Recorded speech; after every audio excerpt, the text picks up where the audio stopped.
Bueno, seguimos con el cáncer de endometrio, ¿vale? Bueno, cáncer de endometrio. Patricia, esto no funciona. Disculpad un segundillo, a ver si... Ahora. Bueno, empezaré diciendo que el cáncer de endometrio es el tumor ginecológico más frecuente en países desarrollados. La mayoría se diagnostican en estadios localizados, sin embargo, entre un 15 y un 20% de estos tumores presentarán una recaída. Fijaros, la supervivencia en las pacientes diagnosticadas en un estadio muy localizado, la supervivencia es muy alta, prácticamente se curan todas. Sin embargo, cuando la enfermedad ya está diseminada, el pronóstico es muy desfavorable. Por lo tanto, se necesitaba un cambio de paradigma en el cáncer de endometrio. Número 1. Puntos importantes. Desde la publicación del Atlas del Genoma del Cáncer en el 2023, sabemos muchísimas cosas nuevas del cáncer de endometrio. Para empezar, que el cáncer de endometrio no es una enfermedad, es una enfermedad con 4 subtipos moleculares.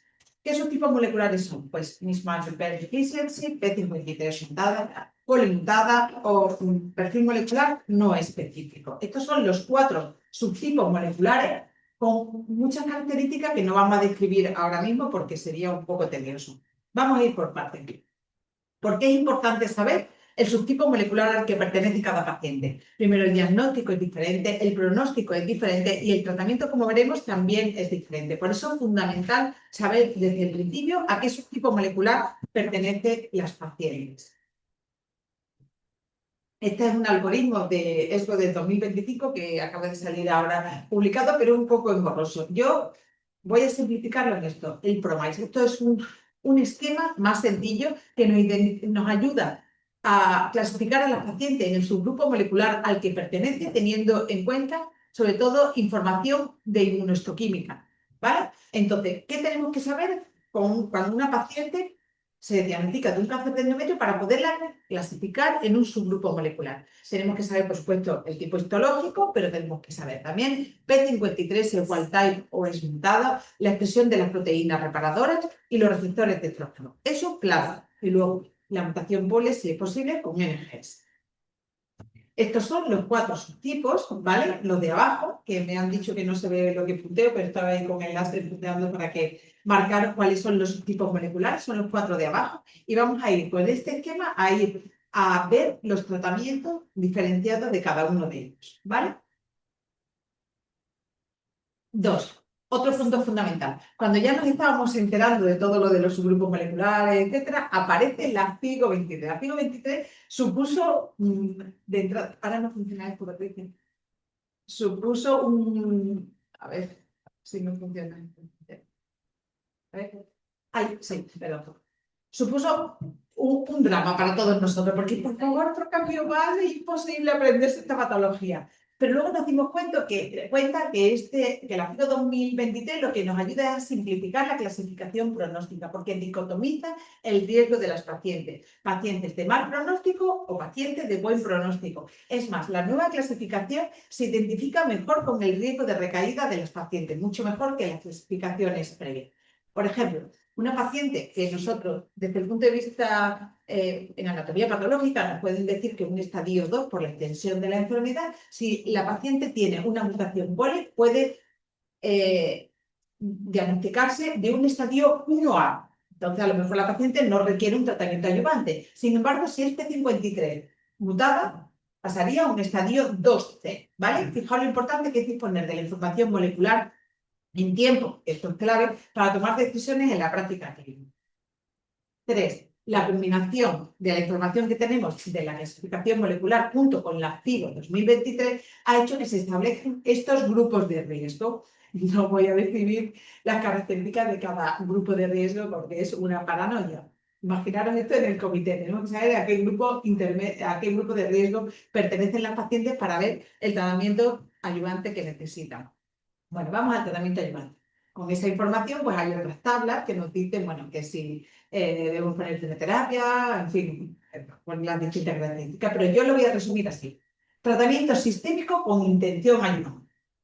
aquí abajo, ¿vale? Estadios, digo, 3, 4, los demás digo de recaída, obviamente, y estadios iniciales, 1 o 2 de la FIGO 2023, más datos morfológicos de mal pronóstico, un grado 3, una invasión linfovascular intensa, la protección de macrovasos, histologías agresivas, información inmunohistoquímica o molecular de P53, se me ha olvidado poner aquí, de receptores de estrógeno, porque en el subgrupo de perfil molecular no específico con receptores de estrógeno y de progesterona negativos, receptores hormonales negativos, el pronóstico también es cero. Muy bien, eso es la ayudancia. Pero ¿qué ocurre con la enfermedad avanzada? Bueno, pues hasta hace poco esto era un rollo, porque todas las pacientes eran carbotasol. Todo lo mismo, incluso en la guía de 2017 decían que el carbotasol era el esquema estándar. Sin embargo, ahora es una explosión de posibilidades y de colores y tratamiento del cáncer de endometrio ayudante. No voy a describir esta célula y todas las vías de señalización porque no tiene sentido, pero voy a describir todo en 3 escenarios: el pasado, el presente y el futuro. ¿El pasado cuál es? Pues el pasado es la hormonoterapia. Tenemos hormonoterapia desde 1964 y en guías actuales todavía nos dicen que puede ser una opción terapéutica atractiva para un seleccionado grupo de pacientes. ¿Y qué pacientes serían esos? Pues serían pacientes cuyos tumores están asociados a una sobreexposición de estrógenos, pacientes nulíparas, obesas, con tumores con grado histológico bajo, receptores de estrógeno hormonales positivos, aquellos donde la hiperplasia fue la lesión precursora y tumores que en general tienen un buen pronóstico. Esos son los tipo 1 del criterio de Bowman y los endometrioides dentro de los subtipos histológicos de la OMS del 2004. ¿Y tenemos algún biomarcador de respuesta a la hormonoterapia? Bueno, parece lógico que sí, que los receptores hormonales positivos y el grado histológico bajo son los mejores biomarcadores de respuesta a la hormonoterapia. ¿Qué fármaco elegimos? Bueno, siempre estamos acostumbrados a ver que el acetato de megestrol es el que debemos prescribir, pero hay un metaanálisis que nos dice que hay otros fármacos, como el progestágeno, tamoxifeno, etcétera, que tienen una tasa de respuesta, bueno, una eficacia similar y no son tan protrombogénicos, que pacientes obesas, que a lo mejor se mueven poco, etcétera, tienen más riesgo de trombosis que otra población, ¿vale? O sea que ese aspecto también a tener en cuenta. Muy bien, ¿y el presente del cáncer de endometrio avanzado cuál es? Pues la inmunoterapia. La inmunoterapia que vamos a utilizar sobre todo en estos dos subgrupos iniciales, el polimutado y en el subgrupo de pérdida de expresión de proteínas reparadoras. ¿Y por qué es lo más novedoso? Fijaros, el cáncer de endometrio es el tipo de cáncer en el que se ha objetivado una mayor incidencia de inestabilidad del microsatélite de entre 39 tipos estudiados, entre un 25 y un 30%. ¿Por qué? Porque este subgrupo de pacientes, estos tumores con pérdida de expresión de proteína reparadora o inestabilidad, genera una alta cantidad de neoantígenos. Esto crea un estado de hipermutabilidad. Esto asocia una gran infiltración del linfocito T CD8 y todo esto genera un microambiente tumoral cargado de ligandos PD1 y PDL1, escenario ideal para la inmunoterapia. Los estudios iniciales de inmunoterapia nos decían claramente que esto era un biomarcador de respuesta a la inmuno. De hecho, pacientes con estas características tenían tasas de respuesta por encima de un 40%. Sin embargo, pacientes que no tenían una pérdida de expresión de proteína reparadora, la tasa de respuesta era mucho inferior, era muy inferior. Por lo tanto, parece claro que esto es un biomarcador. ¿Qué ha pasado con los ensayos clínicos que utilizan inmuno en endometrio? Que incluyen a todas las pacientes, ¿vale? Aquí vemos claramente cómo en el subgrupo de pérdida de expresión de proteínas reparadoras, la diferencia entre administrar inmuno o no asociado a la quimioterapia, las diferencias con respecto a los que no reciben inmuno son llamativas, muy llamativas. ¿Pero qué ocurre con los tumores que no tienen esa pérdida de expresión de proteína reparadora o inestabilidad de microsatélite? Pues estos tumores son tumores más fríos, con un estroma menos inflamatorio. Por lo tanto, la inmuno sola no funciona. ¿Y qué hay que hacer para que funcione la inmuno? Pues combinarla con otras terapias, quimioterapia, IPAR, antiangiogénico. El racional de todo esto es que intentamos crear un microambiente más inflamatorio para que la inmuno funcione. Y bueno, a pesar de todo eso, estos son los resultados de los estudios que os he presentado previamente en población MMRP, ¿vale? Las diferencias son positivas, de hecho los estudios son positivos, pero con la magnitud del beneficio es muchísimo menos. A pesar de todo esto, el Ministerio ha aprobado en primera línea para cáncer de endometrio avanzado, de nuevo diagnóstico o en recaída, y que son candidatas a terapia sistémica, el dostalina. Por lo tanto, resumen, ¿qué hacemos con tumores avanzados con pérdida de expresión de proteína reparadora? A día de hoy, quimioterapia con inmuno. En los que no tienen pérdida de expresión de proteína reparadora, quimioterapia con inmuno. Es una opción, excepto si son pacientes con bajo grado de receptores hormonales positivos, bajo volumen de enfermedad, asintomáticos, que podemos optar por una terapia hormonal, que es algo que no debemos olvidar porque se tolera muy bien y las pacientes responden, podemos evitar un tratamiento sistémico con quimioterapia o con inmunoterapia y las pacientes hacen vida prácticamente normal, incluso cambiando de línea de hormonoterapia. ¿Vale? Muy bien, bueno, pues seguimos con el otro subgrupo. Dentro de los pacientes que no tienen pérdida de expresión de proteína reparadora están los P53 wild. Este artículo me encantó cuando salió, redefinir la posición de la terapia hormonal en cáncer de endometrio en la era molecular. Y fijaos, es muy interesante porque el prototipo de tumor hormonosensible, ¿sabéis cuál es? Dentro de los nuevos subgrupos de clasificación molecular, el P53 wild type. ¿Existe nueva línea de investigación con hormonoterapia? Pues sí. Fijaos, están intentando imitar los esquemas que utilizamos en la mama. Entonces, hay estudios con hormonoterapia, con inhibidores de ciclina, y ahora se ha presentado en ASCO también, y ya había algún estudio previo, que añaden metformina porque inhibe la vía PTK-KT-mTOR y está dando resultados favorables con la combinación, ¿vale? Así que esta nueva línea de investigación me parece muy interesante porque en la mama, que yo lo he utilizado muchos años, me parece espectacular la tolerancia y los resultados, y ojalá que el endometrio también tenga unos resultados parecidos. Estos son los estudios que os estoy diciendo: palbociclib, letrozol, abemaciclib, letrozol, fulvestrant, palbociclib, y este es el fase 2 que se ha presentado ahora en el año del 2025, que es letrozol, abemaciclib y metformin.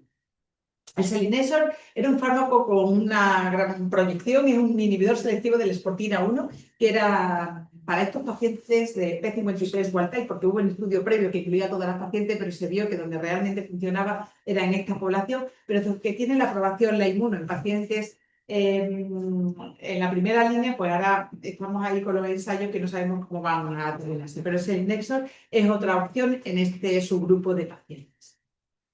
Y ya nos vamos al último, a P53 mutado. ¿Qué características tiene este subgrupo molecular? Pues que aproximadamente entre un 25 y un 30% de los serosos de endometrio tienen una sobreexpresión de ER2 o una amplificación. Entonces, ¿qué vamos a poner? Pues un anti-ER2. Existe algún estudio que añade trastuzumab a la combinación de carbopaclitaxel, pero este estudio en concreto tenía algunas deficiencias metodológicas y están en marcha fase 3 para ver si la combinación es mejor que el carbotaxol sin el anti-ER2, que tiene pinta de ser positiva la combinación. ¿Y qué panoramas tenemos para la primera línea para el cáncer de endometrio, enfermedad metastásica? Bueno, pues segunda línea, en las pacientes con pérdida de expresión de proteína reparadora que no haya recibido inmuno, pues tenemos el pembrolizumab con el Keynote 158 y el dostarlimab con el GAD, ¿vale? Y en los que no tienen ese PMMR, pues sería el pembro-lenvatinib. El Keynote 775 nos mostró que la combinación es mejor que el tratamiento estándar. ¿Y cuál es el futuro? Bueno, pues el futuro son los ADC, como en casi todos los tumores. Estos son los ADC que se están estudiando en cáncer de endometrio, hay un montón, pero los que más suenan son el trastuzumab deruxtecan, el sacituzumab govitecan y el mirvetuximab soravtansine. Nueva oportunidad de tratamiento con moléculas tardias, pues hay todas estas que se acaban de presentar también. Esto se presentó en ESMO del 2024. Alguna más habrá por ahí en estudio. Y bueno, no he comentado por quitar diapositivas, pero me parece muy interesante que también hay estudios de desescalada, ¿vale? En pacientes con pérdida de presión de proteína reparadora se está intentando poner en primera línea la inmunoterapia sin combinar con quimioterapia. Lo que pasa es que el tratamiento estándar en ese momento era el carbotasol y ahora es el carbotasol inmuno. Entonces, como el brazo control no es el estándar, pues veremos a ver también cómo acaban esos estudios. Pero esos estudios de desescalada son muy interesantes porque a veces ponemos muchos fármacos y realmente hay subgrupos de pacientes que se benefician de tratamientos en monoterapia sin tener que utilizar tratamientos de combinación que son más tóxicos. Entonces, he hecho una diapositiva resumen detrás de cada presentación y esta es la del endometrio. Resumen de endometrio. Imprescindible conocer, cuando se diagnostica una paciente de cáncer de endometrio, el tipo histológico, el grado, la invasión linfovascular, así como la expresión de los receptores hormonales, de las proteínas reparadoras y la expresión de P53. y la mutación POLE por NGS, ¿vale? Primera línea de tratamiento, población con pérdida de expresión de proteína reparadora, eso se hace por inmunohistoquímica o MSI por NGS. Quimioterapia con carbotasol más inmunoterapia, dostarlimab, pembrolizumab, durvalumab, ahora mismo frente a reembolso, dostarlimab. El nuevo estándar, la práctica clínica. Población sin pérdida de expresión de proteína reparadora o estables. Quimioterapia con carbotasol más inmuno, el nuevo estándar. Y la combinación de IPAR más inmunoterapia a la quimioterapia podría ser una acción según los resultados del DUOE, pero estamos en espera de datos más maduros. Población, el subgrupo de perfil molecular no específico con receptores hormonales positivos y poca carga tumoral, no olvidar nunca la hormonoterapia como una opción. Y población P53 abnormal, cierto positivo, valorar, asociar un antier-2 a la quimioterapia con carbotasol. Segunda línea de tratamiento, tras recaída una quimioterapia basada en platino. Población inestable, si no recibió inmunoterapia, carne de quinota 158. Población estable, sin inmunoprevia, inmunoterapia en combinación pembrolizumab, quinota 775. Pacientes P53 wild type, el subgrupo de perfil molecular no específico, hormonoterapia podría ser una opción, más o menos ciclina y ciclina. Y luego valorar el selinexor, que podría ser también una opción en otro subgrupo de pacientes de este subgrupo. Y P53 abnormal, cierto positivo, son tres cruces. Según cómo se diagnostica el ER2 en el gástrico, podríamos valorar el trastuzumab deruxtecan según los resultados del Destiny Pan-Tumor 02. Y, por supuesto, ensayos clínicos con múltiples ADC en desarrollo, que ahora mismo es como lo más novedoso. Hay miles de ADC en desarrollo. Todas las pacientes con cáncer de endometrio que recaen tras una quimioinmuno tienen puertas abiertas en todos los sitios para inmunoterapia con distintos ADCs. Así que este es el resumen de endometrio. Y seguimos con el CERVIS.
Muy bien, pues seguimos con el cáncer de cervix, ¿vale?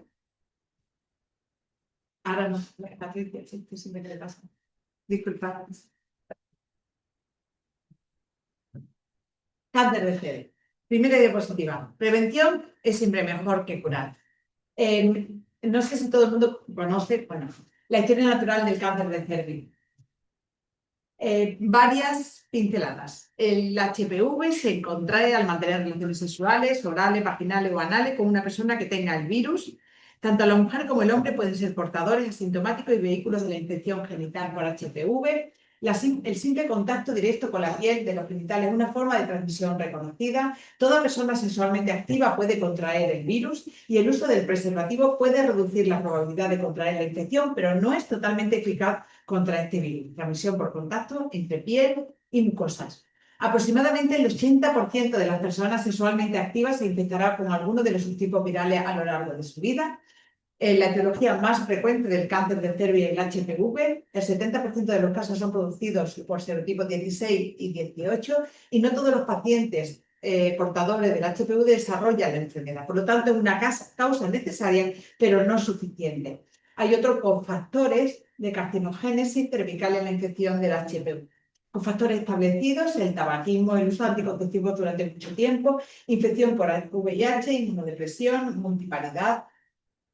Cofactores probables, coinfección con virus del herpes simple, coinfección con clamidias y factores dietéticos y nutricionales. A mí me encanta esta diapositiva porque es muy gráfica. No sé si todos sabemos, yo en fin, fui más consciente cuando vi la diapositiva que desde que uno empieza la actividad sexual hasta que se desarrolla el cáncer invasor de cervix pueden pasar décadas, ¿vale?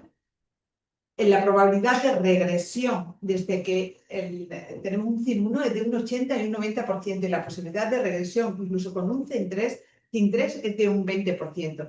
Y en las distintas etapas de la evolución de la enfermedad tenemos medidas preventivas, profilaxis primaria que sería la vacunación, ¿vale? Y profilaxis secundaria que serían las citologías, sobre todo citología. También tenemos desde HPV, pero citología que se hace de forma rutinaria en el centro de salud dentro del programa de cribado de cáncer de cervix. La mayoría de los cánceres que se diagnostican son in situ, pero un porcentaje no desdeñable son carcinomas invasores. El pronóstico es favorable en estadios iniciales, pero en estadios avanzados, como veremos a continuación, pues tienen una alta mortalidad. ¿Cuáles son los factores pronósticos del cáncer de cervix más importantes? El grado de diferenciación, el tipo histológico, adenocarcinoma peor que escamoso, la invasión vascular y sobre todo la diseminación ganglionar. Y sobre todo dentro de la diseminación ganglionar, la afectación de los ganglios paraórticos. Tratamiento localizado, localmente avanzado y avanzado. Esta es la FIGO 2018. Esta es la FIGO que tenemos actualmente, pero no todos los ensayos se llevaron a cabo con la FIGO 18. Se llevaron muchos de ellos a cabo con la FIGO 14, que tiene algunas peculiaridades y diferencias con esta FIGO. Y esto nos dificulta mucho tomar decisiones a veces en la práctica clínica porque no se pueden extrapolar pacientes con una clasificación previa a extrapolar los resultados de pacientes con una clasificación previa a esta que difiere sobre todo en el estadio, teniendo en cuenta la afectación ganglionar, como veremos. Enfermedad localizada. Quedado con este concepto. Enfermedad localizada, tumores menores de 4 centímetros sin invasión parametrial. Estas pacientes son candidatas a tratamiento quirúrgico. ¿Qué tratamiento quirúrgico? Bueno, pues ginecología lo decide. El tipo de histerectomía puede ser radical tipo A, B1, B2, C1, en fin, eso ellos lo deciden. Y técnica del ganglio centinela. El ganglio centinela es positivo y estamos hablando de un cáncer localmente avanzado y ya no tendría sentido este apartado. Ya iríamos al siguiente apartado. Estamos centrándonos en pacientes con un tumor pequeño sin infiltración del paramétrico. Sería un tratamiento quirúrgico y luego llega al comité la anatomía patológica y qué pacientes requerirían un tratamiento adyuvante con radioterapia o con quimio-radioterapia. Pues para ello están los criterios SERENS, ¿vale? Estos criterios nos dicen si la paciente va a seguimiento directamente o necesita radioterapia adyuvante o necesita quimio-radio. Me voy a centrar en los criterios SEDLI de las pacientes que necesitan quimio-radio. Al menos uno de los siguientes: margen quirúrgico positivo, positividad ganglionar o parametrio afecto. Esa paciente necesitaría una quimio-radio concomitante adyuvante más menos braquiterapia vaginal si margen vaginal y o parametrio positivo. Muy bien, resumen, localizado, tumores de menos de 4 centímetros sin invasión parametrial, cirugía, histerectomía con ganglio centinela, más o menos adyuvancia, radioterapia o radioquimio según criterios SERENS. Tumores localmente avanzados. No voy a decir la T, la N, en fin, no. Tumores de más de 4 centímetros, más o menos parametrio efecto, más o menos N1. Tratamiento, quimio, con cisplatino 40 miligramos metro cuadrado, con intención radiosensibilizante, más radioterapia concomitante, radioterapia externa, más menos braquiterapia. Nosotros pedimos un PET en todas las pacientes diagnosticadas de cáncer de cervix localmente avanzado, sobre todo para planificar el tratamiento de radioterapia, campo pélvico o campo extendido. Bueno, y en esta población, en este subgrupo de pacientes, cáncer de cervix localmente avanzado, hay avances. Bueno, pues desde hace más de 20 años el tratamiento es quimio-radio, pero en todo este tiempo no hemos avanzado nada. Bueno, pues hemos avanzado sobre todo en las técnicas de radioterapia, sobre todo en la técnica de intensidad modulada. Ahora el tratamiento de radioterapia son más precisos, se concentra más la cantidad de radioterapia a la que se someten las lesiones que quieres tratar con esta técnica y luego se asocia el cisplatino como radiosensibilizador. Y bueno, por nuestra parte en oncología médica, ¿hay algún avance? Bueno, pues se han hecho muchísimos intentos. Os cuento, neoadyuvancia precirugía, 2 estudios negativos. Adyuvancia post-quimio radio, 2 estudios negativos. Neoadyuvancia pre-quimio radio, un estudio, el Interlace, positivo, y ahora os lo comentaré. Inmunoterapia con quimio radio, un estudio negativo y un estudio positivo que también.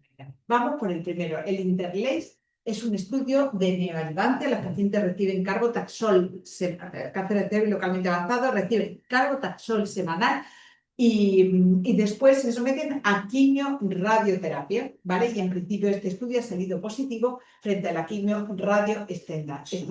Es un estudio muy criticado porque el 60% de las pacientes recibieron técnicas de radioterapia que actualmente están obsoletas. Había muchos pacientes con estadios 2B, 58% eran N negativo, y los ganglios paraórticos, la afectación de ganglios paraórticos era un criterio de exclusión. Por lo tanto, a día de hoy, con técnicas de radioterapia más eficaces, y luego también había, bueno, polémica con la planificación del tratamiento, seguir cada semana con todo el esquema que ellos establecen.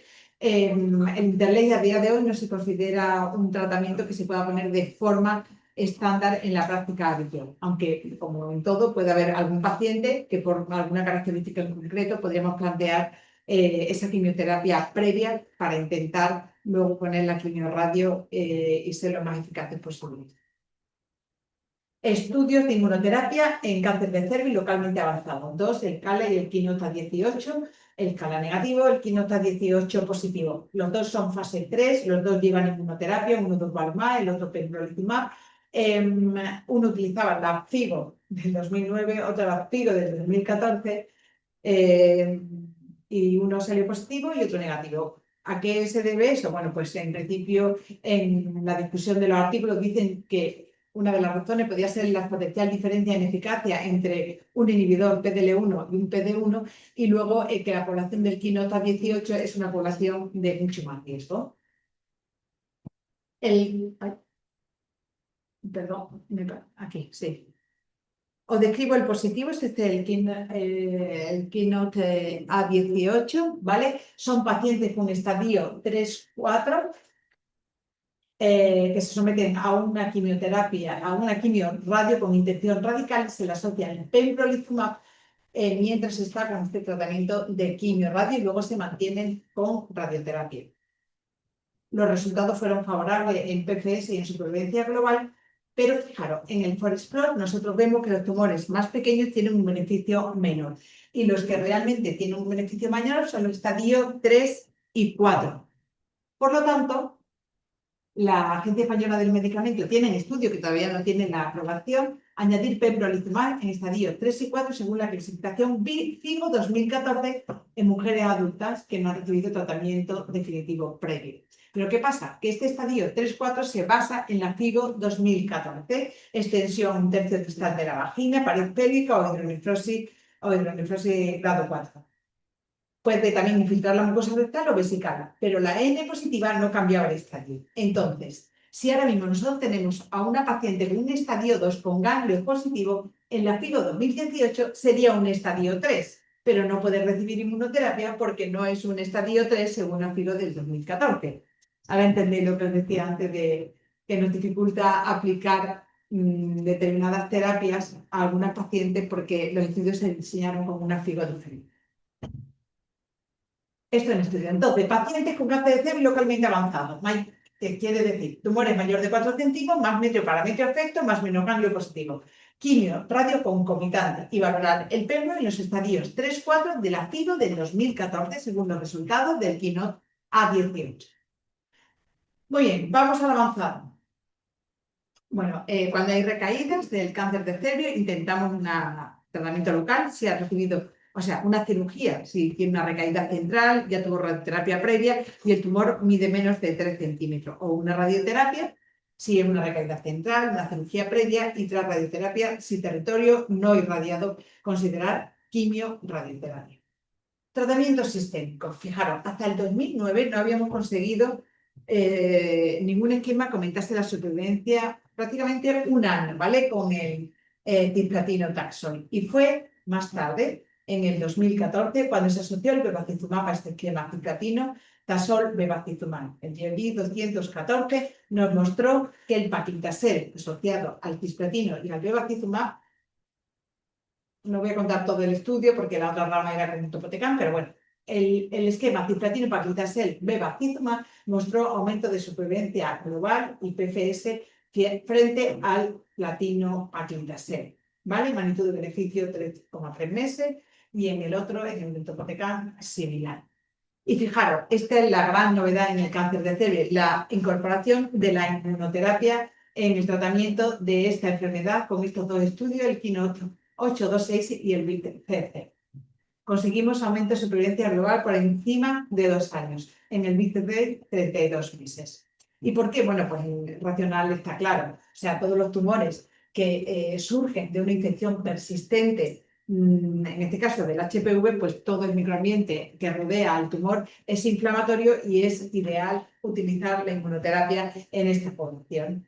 Este es el estudio BICC, ¿vale? Que es con Atezo y bevacizumab asociado al platino paclitaxel, que mostró, como veis, una mediana de PFS de 13 meses frente a 10 y de supervivencia global 32 meses frente a 22 meses. Esto todavía no tiene precio de reembolso, no se puede utilizar en la práctica clínica, pero sí podemos utilizar el esquema del KEYNOTE-826. Es un fase 3 randomizado de pacientes que recibían platino, puede ser cisplatino o carboplatino, paclitaxel más menos bevacizumab y el pembrolizumab 200 miligramos cada 3 semanas. Este estudio mostró una reducción en la tasa de, o sea, en la PFS del 35% y reducción de mortalidad en un 37%. Pero fijaros en el forest plot. Aquí, de nuevo, los estudios de subgrupo nos muestran que hay algún subgrupo que cruza el 1 y por lo tanto que el beneficio parece que es menor.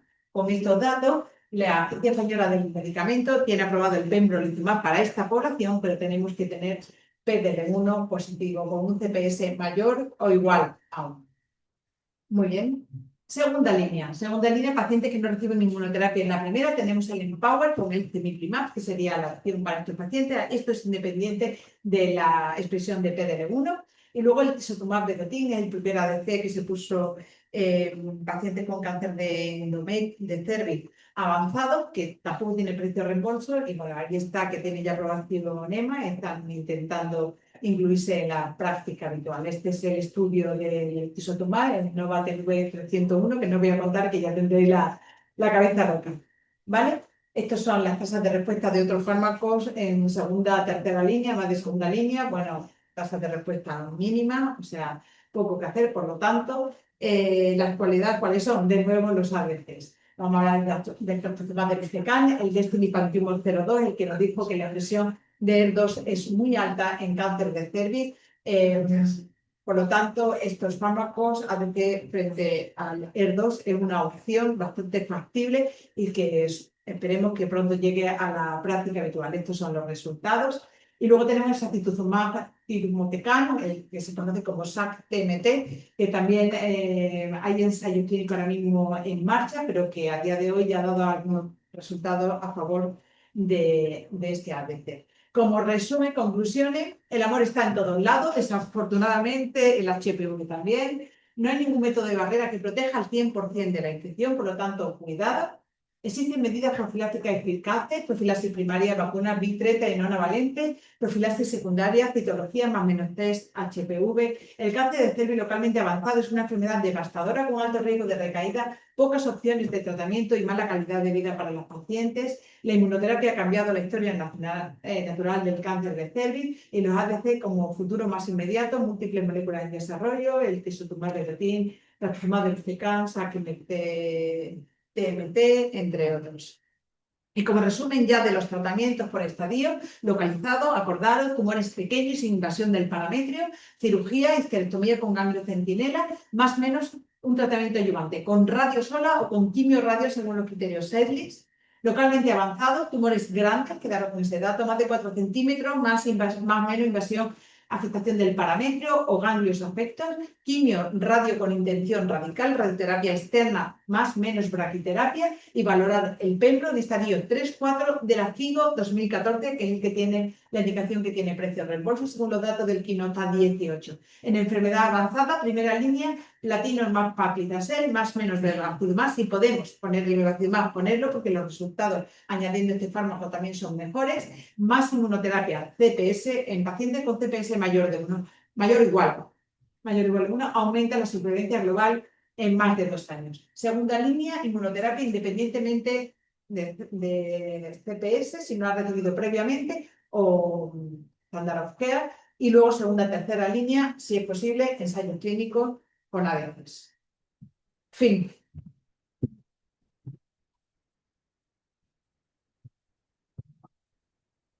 Bueno, no sé ni qué hora es. En hora. ¿En hora? Si no sé, no preguntas, sí. Bueno, hola a todos, no sé si seguís ahí, como no veo a nadie. Deciros simplemente bueno, que tanto Miguel como Eli como yo estamos dispuestos bueno, a responder vuestras dudas, lo que necesitéis. Quizá ahora, no sé, estaréis agotados y si os parece bien, puedo poner mi correo y podéis mandarme las preguntas que necesitéis y yo encantadísima de contestaros, ¿vale? Em, Patricia, aquí. Espero no haberos aburrido. No se ve la pantalla con. No, si no, adelante. Vale. Yo digo, Dios mío, no se ha visto esto. Digo. Ya he visto ese video perfectamente. Muchas gracias. Manuel ahora. Ay, no, pero-